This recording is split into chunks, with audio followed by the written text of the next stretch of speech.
News 3 WSIL. Here's what's happening right now.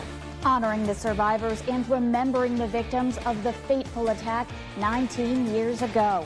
We take a look at how the presidential candidates pay tribute.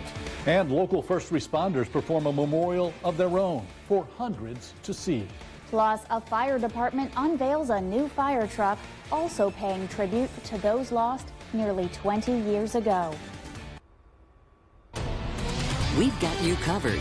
From WSIL, this is News 3 at 5. Today is September 11th, another date in U.S. history which will live in infamy. On this solemn day, we remember those who died in the 9/11 terrorist attacks and give back in their names. Good evening, I'm Mark Kiesling. And I'm Victoria Idoni. As the country was still reeling from the attacks that claimed nearly 3,000 lives, President George W. Bush declared the date should be known as Patriot Day, which began on September 11th, 2002.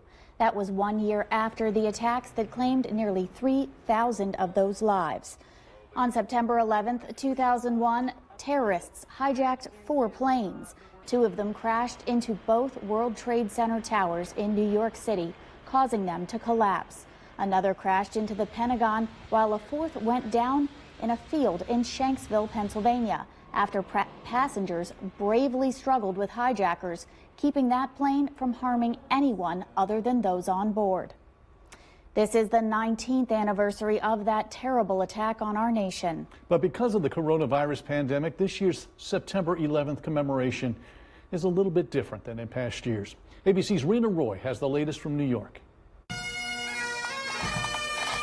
19 years later, the pain is still palpable. Rena Roy, ABC News, New York. Kentucky Governor Andy Beshear led Kentuckians in a statewide moment of silence today to pay tribute to the victims and honor the survivors of the 9/11 attacks. The moment of silence began at 8:46 this morning to commemorate the moment American Airlines Flight 11 struck the North Tower of the World Trade Center.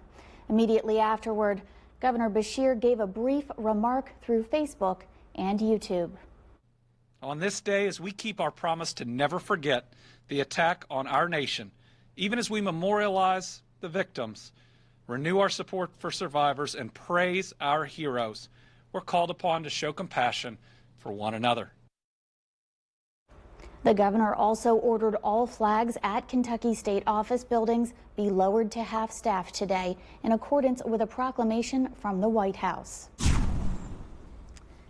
It seemed a little bit cloudier out there today. Jim, still a warm one out there today. Do we expect any big temperature changes over the next several days? I wouldn't say a big temperature change, but we are looking. Could mean an isolated thunderstorm tomorrow afternoon. We'll talk more about that in the forecast. That's coming up in just a bit. New grant money from the state will help expand COVID-19 testing in Jackson County. The $2.8 million grant aids the Jackson County Health Department, Southern Illinois University, Carbondale, and Southern Illinois Healthcare. The grant will allow SIH to expand testing to off-site locations. Starting Monday, there will be testing available for SIU faculty, staff, and students on campus. Hopefully the physical presence on the campus will be a reminder for the students that, hey, this thing is real, and help them, pay attention to things. And in August, SIH saw its highest number of hospitalizations for COVID-19 since the beginning of the pandemic. CEO Rex Buddy says he hopes more testing means more control over the spread of the virus. There are 60 new cases of COVID-19 today in southern Illinois. 21 of those cases are in Jackson County. Williamson reports 11. Saline County has 8, Union 7, Jefferson 6. Between Alexander, Franklin, and Massac counties, there are 7 total new cases of COVID-19. Health officials in Illinois have announced 2,100 new cases of COVID-19, including 32 additional deaths. That brings the state's total to 257,000 cases, including 8,273 deaths. 30 Illinois counties are now at warning level for COVID-19. A county enters a warning level when 2 or more risk factors that measure the amount of COVID-19 increase. Those indicators include things like a spike in positive cases or deaths. A lack of hospital or ICU availability are also options. In southern Illinois, that now includes Jackson, Pulaski, and Williamson counties. CDC guidelines no longer require employees who test positive for the virus to retest before returning to work. Now, local health officials are working with employers to make sure they understand the CDC's return to work policies. Scotland County Hospital CEO Dr. Randy Tobler says they can't test everyone who is asymptomatic. That's why he says it's important that when you return to work, you continue to wear your mask, social distance, and follow all CDC hygiene procedures. Family members of George Floyd were among those attending today's pre-trial hearing for the 4 former Minneapolis police officers charged in his death. It's the first time all 4 officers have been in the courtroom together. The state and defense presented a series of motions. Derek Chauvin is the only one being held in custody while awaiting trial. He is charged with second-degree unintentional murder, third-degree murder, and second-degree manslaughter. A Republican state senator says Illinois' Employment Security Office is in dysfunction. People across the country have received Illinois unemployment benefit cards that they never applied for. According to Senator Don DeWitt, that problem adds to delays for those actually needing help during the COVID-19 pandemic. Callbacks either are not happening or take weeks. Staff isn't properly trained to handle these issues, or calls just do not get answered.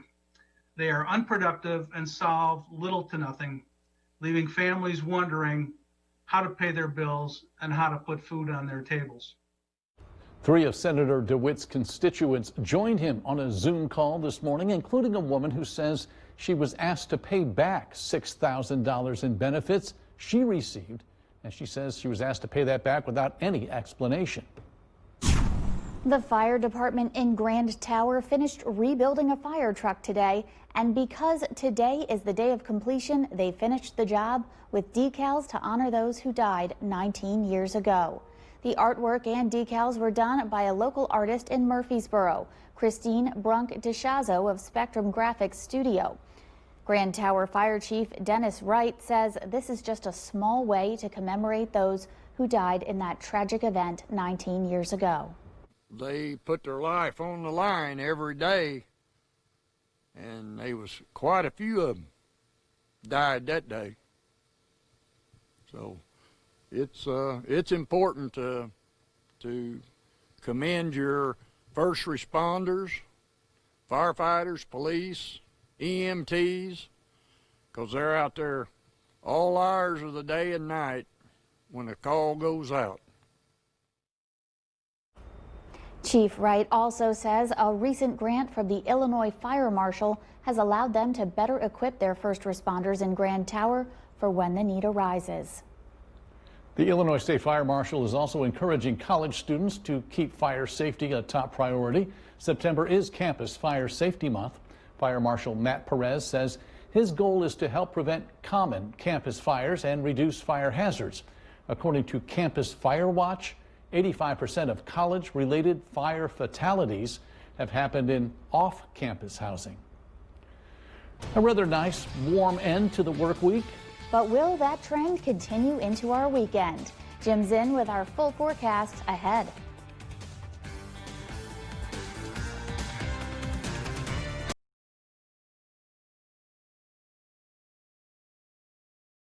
News 3 WSIL. Here's what's happening right now.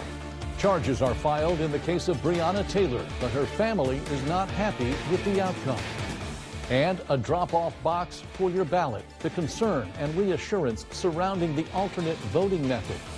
Plus, the world says goodbye to Chicago Bears Hall of Famer and former SIU athletic director Gale Sayers.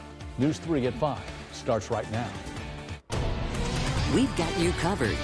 From WSIL, this is News 3 at 5.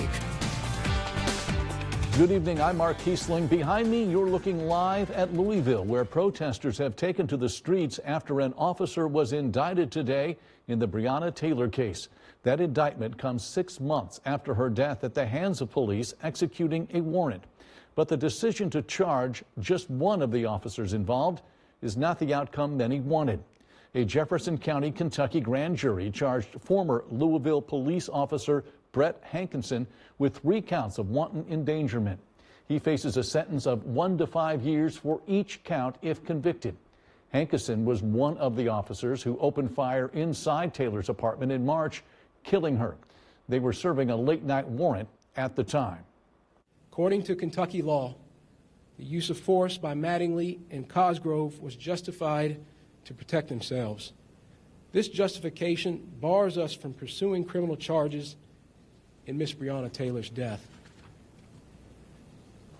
The truth is now before us. The facts have been examined, and a grand jury comprised of our peers and fellow citizens has made a decision. The 2 officers involved in the deadly shooting were not charged, as you just heard. The body of late Justice Ruth Bader Ginsburg has arrived at the Supreme Court to lie in repose. More than 100 of Ginsburg's former clerks met her flag-draped casket and lined the courthouse steps. The public will be allowed to pay its respects until Thursday. That's when President Trump will honor Ginsburg when he visits the Supreme Court. Whether you saw rain today or not, it was definitely an overcast day. Jim, where is that rain?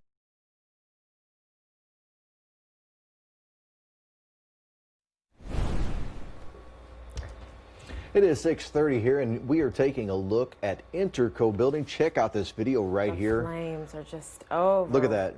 Wow. That had to pause for a Madison, moment. Illinois there. Yeah, to see one of the buildings collapse. This is just one of several buildings that has collapsed at Interco Recycling in Madison, Illinois. This is just to the southwest of Granite City. What we know about this so far is this happened around 2 o'clock this morning. And Evie, you've been following the details about how many firefighters. Yeah, just kind of been following on Twitter. They said 70 firefighters, multiple agencies on scene, 4 buildings completely destroyed. And at this point, it could be more. We're just kind of keeping an eye on things because this video is just... They also said neighbors have been evacuated. That's right. As And we're well. following a live feed on this. KMOV has been out of St. Louis, has been on scene with this, and they're still fighting this right now. There's still flames up there, and there's reports that you can even see this fire across the river into St. Louis, so a massive fire. And this is just out of our viewing area, but there are a lot of people in our viewing area that possibly work here. Wow. It's just hard to not watch that video when it comes up. Just all that smoke coming up near the fire truck. But this is just being out of our viewing area. There's a lot of people that either work in this area or have family that work in this area. So this is something we want to monitor close. That's right. And we are keeping a close eye. And you just hope that everybody's okay, people are safe. You think about a recycling facility and you think about the materials that they may have there, highly flammable materials. And of course, I'm sure that is leading to some of that and maybe fueling some of those fires this morning. And what's in that smoke? You know, what is that smoke with all, not only just the metals that are burning, but the chemicals that the metals are made with? I mean, that's what's coming up. And of course, let's hope there's no injuries or anything like that, of course, as well this morning. We're also tracking some showers and storms moving our way. Today, Weatherby giving the weather grade a D. Remember all those A's we had last week? Well, I don't want to think about the D. They were very short-lived.